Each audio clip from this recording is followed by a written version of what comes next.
like many things, the second you monetize, you owe people something. And I just wanted to be able to show up when I wanted to, give what I could. And that ended up being the best process because with a new child and my father recently passed, I just like didn't know what I was going to be able to give, right? And so I just went with it free, and it allows me to create so much more freely, as I'm sure every creator listening to this will know.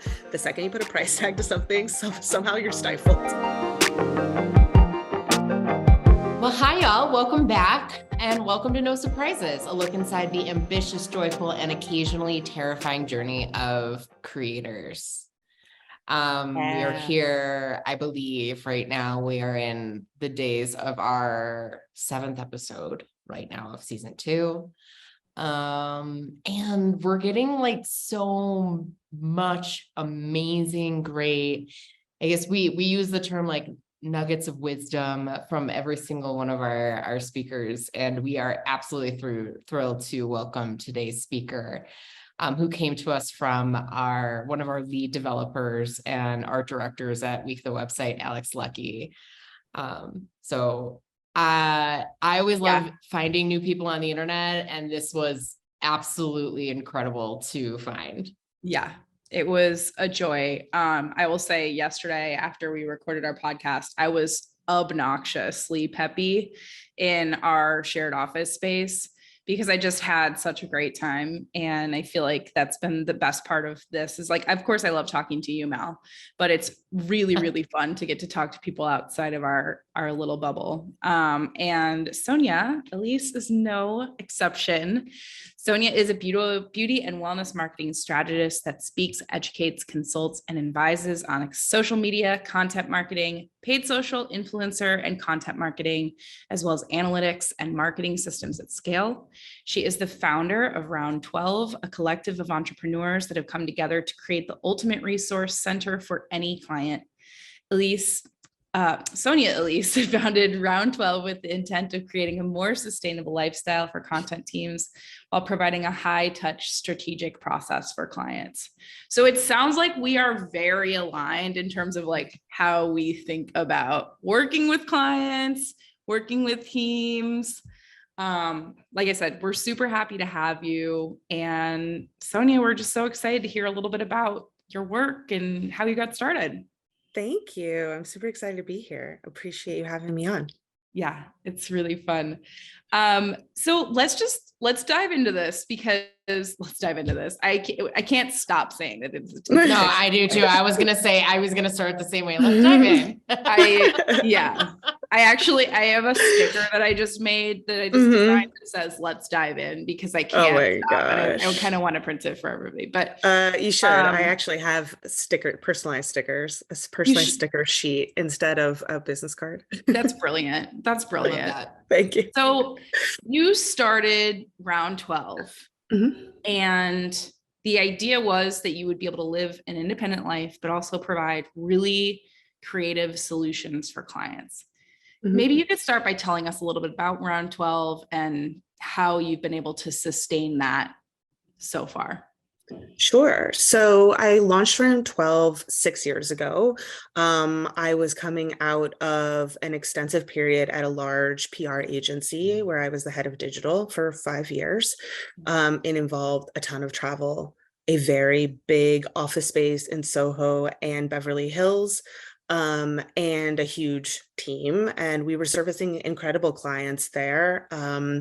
But number one, of course, burnout, right? It's something that we talk a lot about now, but I think my generation, if you will, quote unquote, I'm 37, is like peak burnout culture, peak hustle culture, right? I remember actually having Sophia Amoroso as a client. Wow. And reading Girl Boss and showing up at the Nasty Gal openings and being like, this is what I want. This is what it is. Like, you gotta, Don't Cry Outside was a book that everybody read at the time. And this was, very much hustle culture, fashion life in New York, PR girls, right? That's kind of like all enveloping. And what I realized was I was extremely unhappy. Personally, professionally, I felt there was not only an issue at the agency where I felt held back from a lot of the ideas that I wanted, but pulling back even farther than that, I was realizing I am working so hard for somebody else at the end of the day. Like, this is not 100%. My effort is not 100% into my pocket. And not everyone can have that. But for me, that was really like, if I'm not going to be happy in the day to day and I'm not making 100% of the money from my effort, there's misalignment there. So essentially, I told myself, I want to leave. I watched this agency struggle with increasing office size and then decreasing as quickly as possible because of how expensive it was. I saw so much volatility in retainer model and how difficult it was for clients to, number one, pay every month because of how high it had become. Inflexibility in their contract. They were being forced to sign for a year at a time. I don't know what business can project a full year like very, very safely. Most cannot, especially when you're talking about 6-figure and up investments for that year. So when I started round 12, number one, I was going through a bit of a personal crisis as well. I had started a divorce. I was like full rebirth, right? New career, new personal life. And within that, I had really leaned on fitness and boxing. And that's where round 12 from. At the time, I was a boxing instructor on the side. That's where round 12 came from. I was like, round 12, like round 12 edit feedback. Like, let's hope not. If it gets to round 12, we're in trouble. I know what you're talking about. Yeah. So that's where the name came from. I was doing a lot of boxing at the time. And I'd wanted a boxing inspired name, so that's why I chose it. And I pulled together a team that I had worked with for the previous 5 years, a social media expert, someone in influence and contracting talent, and then paid ads people. And my promise to myself was that as I built the company, I would only offer services that I personally knew about, because I had found it so embarrassing to sit in a new business meeting with other people at the agency, and we would be talking about something that they literally had no idea, whether it be social or influencer or something else. And I never wanted to feel that way as the owner of my own business. Everything that we offer, even if it's not me personally executing it, I have done. I know how to do, right? I did social media. I have contracted clients, talent for clients all the time, paid ads, anything that we offer, I personally know how to do. So I feel comfortable talking to it, creating the strategy, even if I'm not the day-to-day.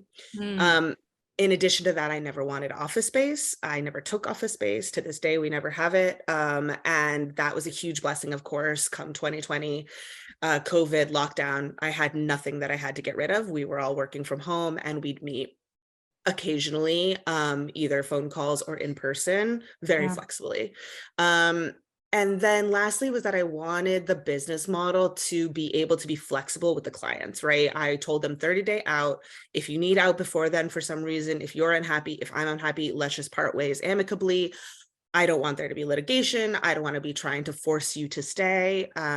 My thought process is that if I'm spending all of my energy attaining you, I can't execute on the strategy that we're talking about, and I can't show up for other clients with the responsibility that I owe to them either, because you're sucking all my energy. So I wanted clients to be able to feel like if they had $3,000 or $5,000 a month, and for 3 months they wanted to focus on one part of their business, and the next 3 months they wanted to focus on another, that would be okay. It wasn't so boxed in. It was very fluid. And I think that really resonated with a lot of people. I don't know at this point if there's other agencies who do the same or not. I'm not saying that there aren't. I'm sure there are, but at the time, I think it was refreshing for people to hear, oh, okay, great. Like, my investment is not locked in, and you're willing to work with me. 1 month it might be social media. The next month that might be going towards influencers, and we can kind of service your digital needs.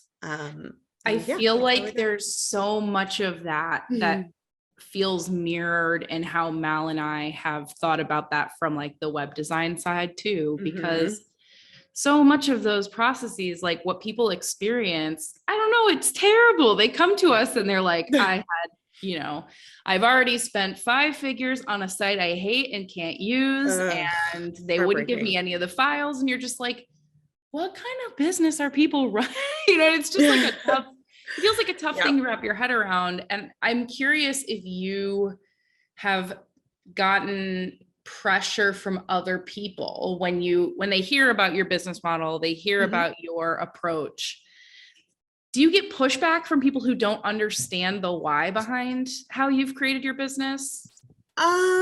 Like from clients or from outside contractors? I would say like from outside. We get pressure on pricing from other people all the time. Sure. We get pressure on like, why don't you do X? Why don't you do Y? This is more standard in the industry.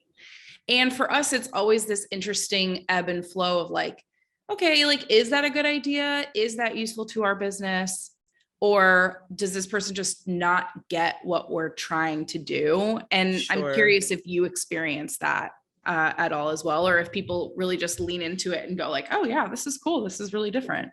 I mean, we get both, of course. I definitely get people who say that the pricing can be too high. I think you get that anywhere, but especially in the digital world, and I would suspect the same in web, there's always someone who's going to do it for less. There's always someone who is younger, has a less expensive lifestyle, perhaps. The overhead that they need to make is less. And I have worked in digital for 15 years. I've worked in influencers for a decade. There's not many people who can say that they've worked in it for that long. And if you want to pay for that level of expertise and the fact that I'm offering, I think one thing that's difficult to get clients to understand in a pitch is that I am not the type of person who just stays in one lane, right? I know all of these things. You might be paying me for one thing, but there's rarely a time that I'm going to see something and be like, oh, that's not part of my scope of work. I'm not going to tell you about it. Right. And that's part of working with me. And I price that in. I'm saying like, if I'm working on your TikTok, but I'm looking at your Instagram and I have tips, like I'm going to send you the tips, or I'm going to DM you and be like, hey, you could have done it like this, or what have you thought about this? Right. I'm not just going to say, well, you didn't hire me for Instagram, so I'm not looking. And other people don't do that. And that's fine. But I know that part of the reason why I price higher, part of the reason why I have the flexibility is because I will touch on all the things. I will educate you. I will forward you the article that I read that is like relevant to your business, right? I'm the type of person that doesn't stop. I can't, hence the phone in the shower, right? I can't stop thinking of the ideas, and I'm not going to hold them back just because you didn't pay for them specifically, right? I love how you're striking this balance between, I want this to be accessible. I want clients to feel like they're invited into this process and not forced to be there, while also having an understanding of the experience and value you bring to the table. I think that it's so easy to have one of those things, but to have both, to me, really speaks to someone like, that's a thing that people work on to develop in themselves. It's just like very refreshing and exciting to hear someone say, I'm not here to pin you down, but also this is the value that I'm bringing to you in your company. And I want to be able to show up fully with that creative generosity. So like, this is how we're going to have to do it. That's really cool. Yeah. Thank you. I'm going to have to write some of those phrases down so I can remember them, how to describe. Well, the good news is we're recording. Right. Exactly. You'll have this. I mean, you're right. I did work really hard on that. And there are still times where I'm like, maybe I should discount it. Maybe I should consider this or that. And there's always times, especially as an entrepreneur, that you second guess your approach, your pricing, your offering, your this, your that. But when you really sit with it, and this was something I had to work on, I use a professional coach for several years, partway through my business. And that was huge in helping me become more comfortable with this. And I think, entrepreneurs who are invested in their own personal growth are, of course, always the most evolved. But it took a while, and it's still difficult to this day to say, when I'm reflective, I know that beauty companies that are trusting, that understand my process, that want there to be teamwork, that want to be open about letting me touch parts of their business, those are the people who are for me. And sometimes it takes longer to find them than I might like. And just like that constant reminding yourself to not like force someone to fit into your process. It's one of the hardest parts about owning your own business, for sure. I feel that so hard. Okay, I want to pivot to a kind of specific question. Sure. You have a content challenge coming up. I do. What is that? Can you tell us about it? Why is it inspiring to your audience?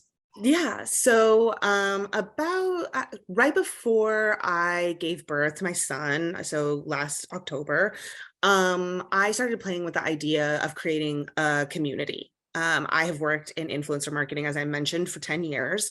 And I've always been really split in the middle, right? I protect my clients and their best interests, but I never want to feel like I'm screwing over talent or creatives. And it's a difficult line to walk down because both are screaming at the other party, and a lot of it is miscommunication.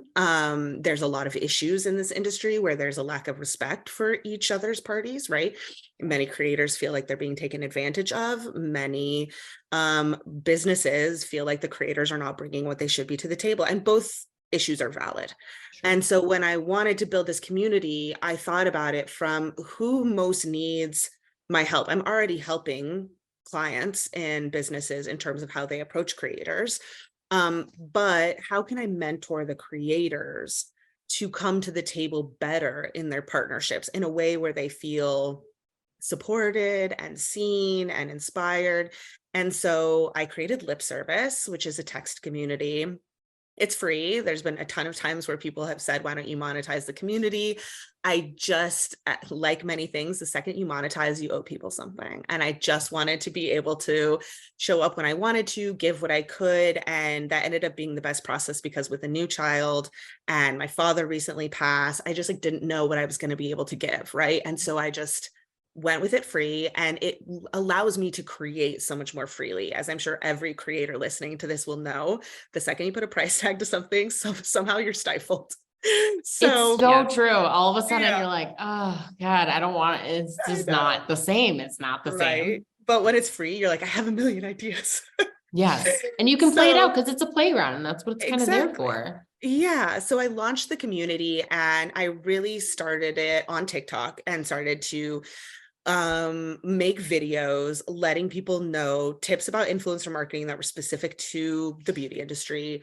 Casting opportunities, I think, is a huge one. Creators do not know where to go to find the opportunities. So Ulta is having a cohort, I would post about it. Sephora is doing their squad, I would post about it, right? And that started to draw people in. I started to offer audits of people's profiles pretty quickly. And I found that personally really fun because I've seen, when I tell you 10 years of influencer marketing and casting, the amount of people that I have seen, their profiles, their posts, how they speak to their community, it's almost nothing for me to look at your bio and change it instantly. So I started doing more and more of them that would draw people in. And now we are at almost 330 members. Wow. That receive texts from me. Daily about, sometimes there's 2 a day, sometimes I miss some days. Right. I mean, it's free. It's They free, get so you when get they what get you. Exactly. And it's off of this platform Winnow that I couldn't recommend more. I think they're still kind of like building. WINNO. They're great. I think I have a referral too that will help people sign up. I'd Ooh, have to please, see. we'll include it Yeah. in the show notes. Okay, great. And yeah, you can essentially build community there through text. And I felt like text was really, really important. I absolutely believe that SMS is the future of all marketing. And so I wanted to build it that way because it's a low barrier to entry. You get the text, you read it, you can delete it.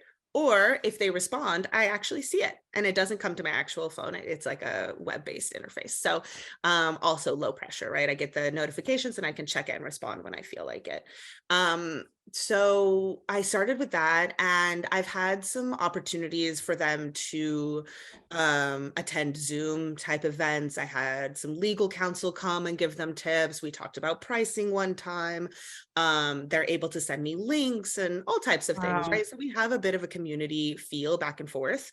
But now that I'm getting back into more, I guess, full-time quote unquote work since having my son and taking some time off, I really want to think of, number one, how can I show up better for this community? And number two, if I were to monetize it in some way, what might that look like? And I feel like the one thing I hear from creators so frequently is that they feel lonely. they don't feel like people understand them in their immediate bubble, right? They might have a partner, a friend, other people, but most other people are not frequently hanging out with other influencer creators. Yeah. And so they just feel like really alone. So I wanted to start building a true community, right? Right now they can respond just back to me, but what about each other? There's Yeah. 300 people there who are going through very similar experiences. How can they chit chat and move forward? And so I decided to start with this content challenge because I will be funneling them into, for this first one, we're going to try a mixture of things to see what sticks, but we're going to do G-chat.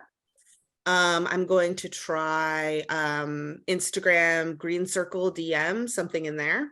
Cool. And then I'm considering Geneva. So What's Geneva?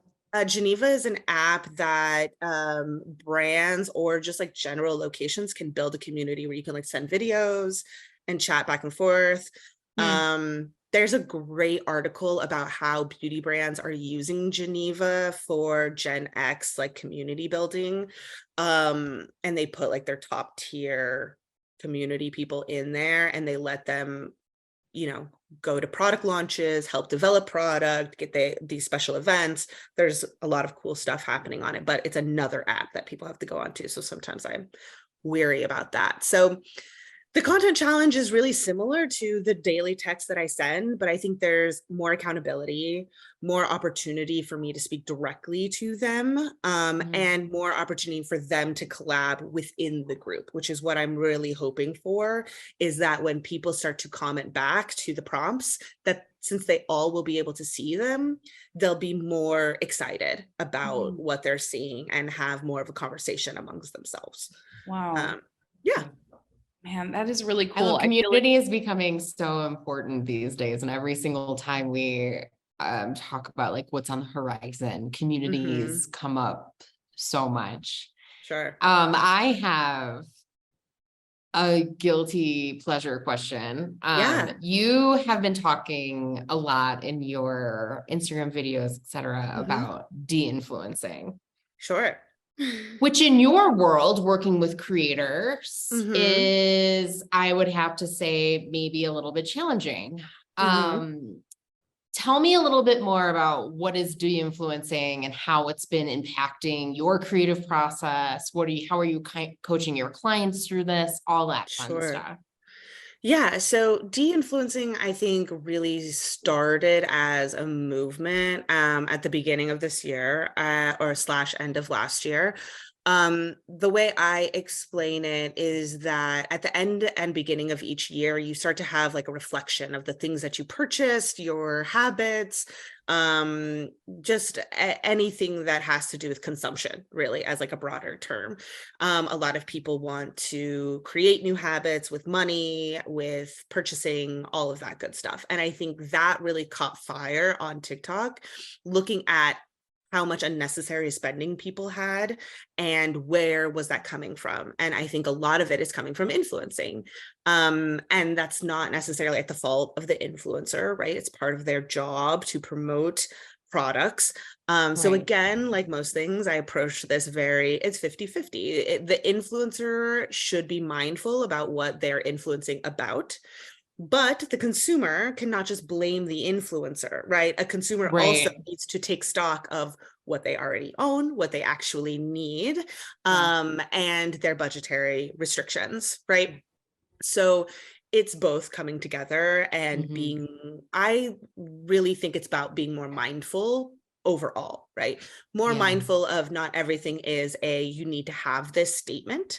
This is amazing. This is the best. I love it so much. But also like, okay, it's great, but this also works really well. I've seen a lot of creators using statements like, if you're interested in restocking on something new, if you don't have something like this in your collection, right? They're trying to include words that both encourage because the product, they feel good about the product, but tries to trigger the consumer. Like, don't forget, this is if you need it, if you want to restock, if you're in the market for this item.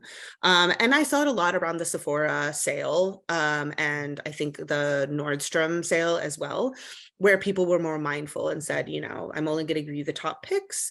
I want you to only select if this is something that you're looking for. Don't feel like you need all of these things, and just trying to approach it with that perspective. Now, that was at the beginning of the year. Now we're halfway through the year. Yeah. I'm seeing it teeter out, which I was not surprised about. Beauty Independent interviewed me about this movement, and I said that while I felt personally like it was a great thing for influencers and brands to be mindful of, I didn't see it having the longevity because this Interesting. is how it works. Right. Consumerism is consumerism. Correct. And like, I mean, I am someone who embraces influencing and creator content because I like knowing what's out there. And when I'm able to trick my TikTok feed, my Instagram feed into delivering me the content to help me make better choices, to present me with my options so that then I can say, like, I mean, oftentimes I'll just be like, man, how much does this phone data know about me and what is it delivering me? Because this is really spot on. But then I'll always think to myself, I'm not really mad about that. It definitely made my life easier. But to your point, as you were saying, it's like, yeah, you can point your fingers all day long, but at the end of the day, you are in charge of you. You are in charge of that credit card. Correct. You are in charge of your choices. And this is about self-control and using, critical thought before you go ahead and press purchase to make yourself feel good, which is really hard for us as consumers to decouple, especially living in the United States. So I just think it's so interesting. I feel like you may be an expert on this. And this is a question that has been like, not plaguing me, but something I've been noodling on lately. Do you feel like there is I can't tell if this is a Kelsey thing or if this is a like, I am the outcome of factors that fell into place as I came into adulthood. So like, I'm 35. I graduated college, like high school and college, into a pretty epic recession. Like, jobs were not easy to come by. I ended up freelancing out of school because there just like wasn't anything there. A lot of my friends like went right to work as a barista. So like, I feel like my approach to buying things on the internet is still like really frozen in time at that part of my life. Even though I'm much older now, I have a different life and a different job. And like, I've just never felt like really drawn into like haul culture, right? If like I go to the store, like I'll probably buy one thing, but it'll be something I think a lot about. Do you feel like that is an attitude that you see in our similar age group that's very different for Gen Z? Or is this just like people are different in how they approach buying things? Sure. It's a little bit of both. I do think it is specific to Gen Z though, because if you look at our use on TikTok and Instagram, we were using these platforms. Well, let's just take Instagram because that was more like our core first social media experience, right? So we used Instagram for, I want to say, on average, 5 years before they had shopping integration. Right. So you weren't used to being on a social app and putting your credit card in and buying, right? You were used to going to a .com, myspace.com. Well, you were used to going to a shopping.com, right? And you're saying to your brain, I'm shopping now. But when you're in Instagram, I'm socializing now. So putting those two things socially into one is a different mindset. Now, someone who's Gen Z, who was younger and probably got on Instagram when shopping features were already integrated, is used to the idea that social is commerce. It wasn't two different areas that got integrated later on. So it did take me a very long time to check out through Instagram. And even still, I rarely do. I will my process that I know most Gen Zs do, and millennials do, and I think is very interesting to think of how everyone approaches this differently, is I find the product, whether that's via ad, recommendation, someone tagged it, whatever else, I open it up and I see the product page. I will open that in my web browser. Yes. Yes. Not like my web browser, my Chrome on my iPhone. I'm not so old that I like send it to my laptop, Yes. but walk across the house, exactly. log into your modem, boo, boo, boo, and then I just like bookmark it there, and maybe I'll start a cart or whatever else. But I like that. I'm like, I need to get out of the Instagram and into the next mode. There are a few things where, and this was probably great on Instagram's part, it was an exclusive discount if you checked out through the app. Yeah. With that person, with that business or product, and those I have activated on. But for the most part, and I'm also part of that, like Dave Ramsey, like don't leave your credit card in all of the apps because it's easier to check out and this. Yeah. So there's also a part of me that's like, no, we're not in shopping mode. We're in social media mode right now. So when I go to shopping mode, I'll come back to that cart later. So I'll like save things in Instagram and be like, maybe I'll come back to this. Maybe I want to look at this. Yeah. Or like most millennials, I take a screenshot and then I go back to my screenshots and I'm like, oh, it's so true. And I'll be like, write down this website. You need to go back to this. Oh, I'm in this picture and I don't like it. I know. It's so funny. It's so funny. We all have the same habits. So yes, part of that is just the way that you were trained by the apps. And part of that is probably also your personal spending habits. That's so interesting. I mean, listen, I am not virtuous. Okay. It comes in other ways. I'm just not like a big internet shopper. We also bump into this question all the time is when you are the leader of a creative business, staying connected to trends. And I know this is a huge part of your work, while still finding a way to feel very authentic to like what moves you without being drawn to these other shiny things. How do you marry that in your creative process? Like, how do you know how to respond to these, the like younger consumers, younger, viewers, while also being able to define and execute what, Sonia and Round 12 means to you? Sure. It's tough, I will say. I think that I'm lucky in one way where the work that I do find personal interest in it, right? It's not like I don't think that the beauty industry is super interesting already.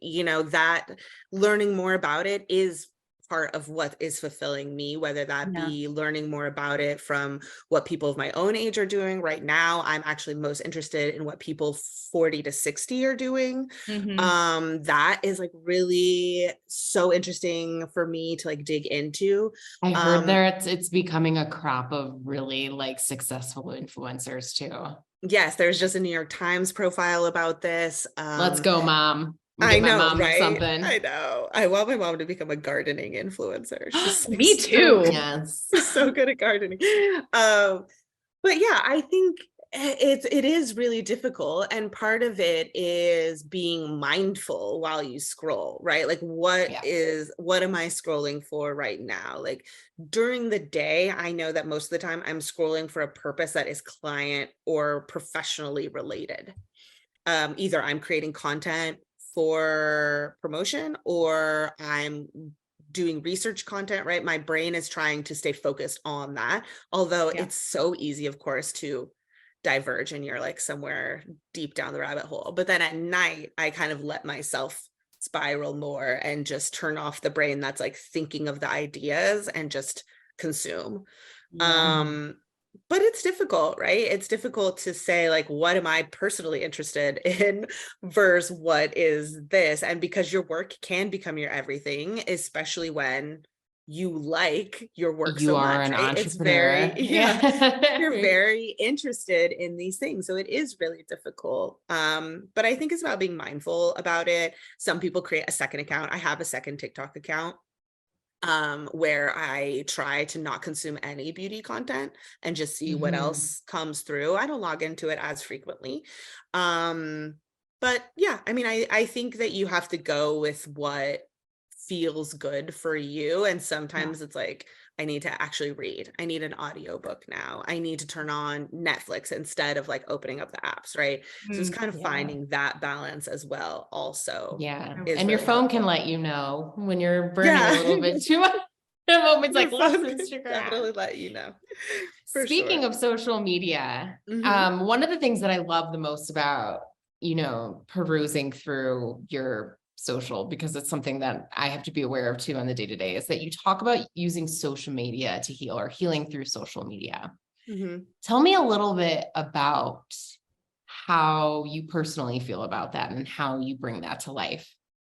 Sure. So I think that I always advise that people be more personal on social, right? And for me, that really held true the first time I ever really had a life crisis, if you will. So when I was getting divorced, for a while, I didn't say anything, right? Because you're like, shame and like, what do you say? And it's weird on Oh yeah, I social. went And off Facebook during my divorce. I was like, yeah, too many it's just people, it's too very many eyes. awkward. It's very Yeah. awkward. But then I found that once I started to share, it became like a better form of connecting with the people who were watching me. And I've never considered myself of influence, but I have had so many people DM me when I have shared things that were difficult, that I was going through. I've cried on social media. I am one of those people, that helped heal me. Right. So while I don't want to say that I'm selfish, it is selfish. Something about letting out what is happening outward is letting you heal from that moment and saying it's out there in the universe now and it is what it is, right? Like I've kind of like let it go and I've released it. And to me it is really a form of therapy, but also social. While there's so many negative viewpoints of it, it is a form to connect. Yeah. You can make friends, you can find community, you can feel lonely and feel like I'm the only one that this is happening to.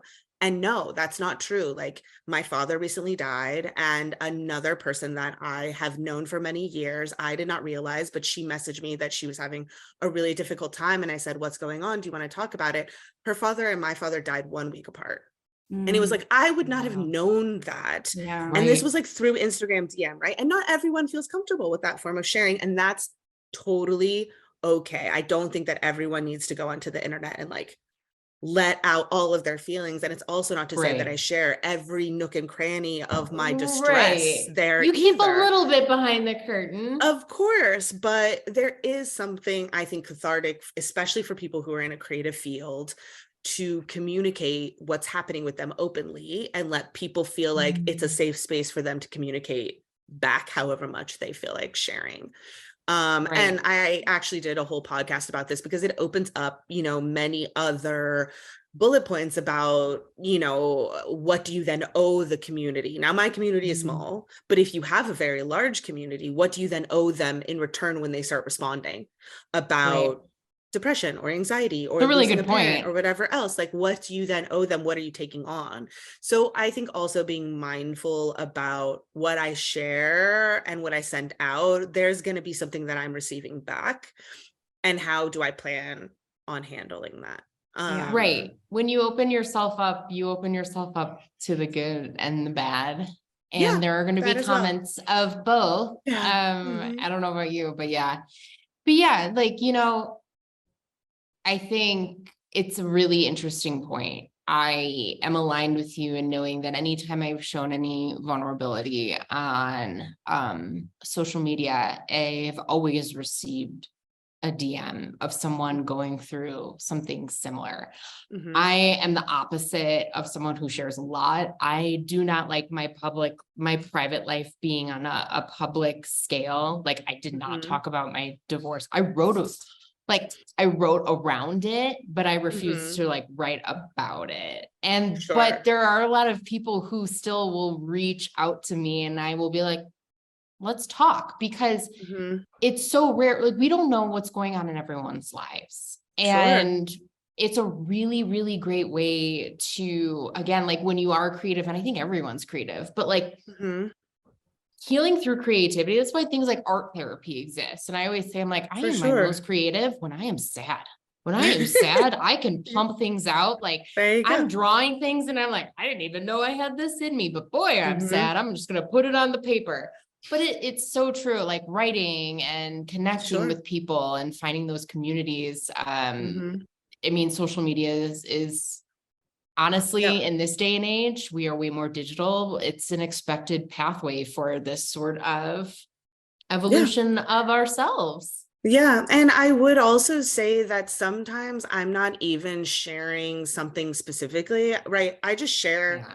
my life, like the things that I feel like capturing, whatever else. But somehow that's still resonating with people because recently a friend that, we're friendly, but we're not friends. She and I do DM frequently though. And she was talking about going through dating struggles. And I was, I said something, not giving her advice, but I just commented something. And she said, whenever I'm going through this, I always think of you because watching your life, you've had so many lives. And I keep telling myself that this isn't my only life. And like, that's not even something that I'm aiming to do. Like, how do you aim to do that? But people who know me on social know that I've been divorced. I owned a house. I remodeled that house. I found someone new. I had a baby. I bought another house. Like there's continuation that they're seeing in my life that it's like, shit has happened to me. And then I just like have done the next thing. And then I just do the next thing. Right. And that they can do that too. Even though I'm not setting out on a purpose to like inspire people, this is just the life that I'm living. This idea that someone has watched me reinvent multiple times and felt like it's less pressure because I can just become who I'm going to become and share that if I want to. Like that was really cool to me. I was like, oh, that's awesome. Like, The great. power of reinvention. I am a junkie. Yeah. I am a junkie for that. I am just like you. And I will say that at the end of it all, people have reached out to me and be like, wow, you're so much more approachable now. And I was like, man, was I never approachable? They're like, your life was perfect. And I was like, life was not perfect. Yeah. You're just not sharing It looked like, but we don't talk about personal things then. But Well, anyway. I feel like Sonia, this is this a has great been place to land. wonderful. Yes, I was Yeah. going to say, because this has been perfect. Great. And we're so grateful for the time that you shared. I know we're all running to the next big thing. No problem. You can find more episodes of No Surprises everywhere where you listen to your podcasts. Sonia, thank you again. We will be. Oh, and you can also find No Surprises on YouTube. Oh yeah, YouTube. Yeah. Love it. Cool. Yeah. That's great. Thanks, Thank Sonia. you guys so much. Thank you. Have a good one. Bye.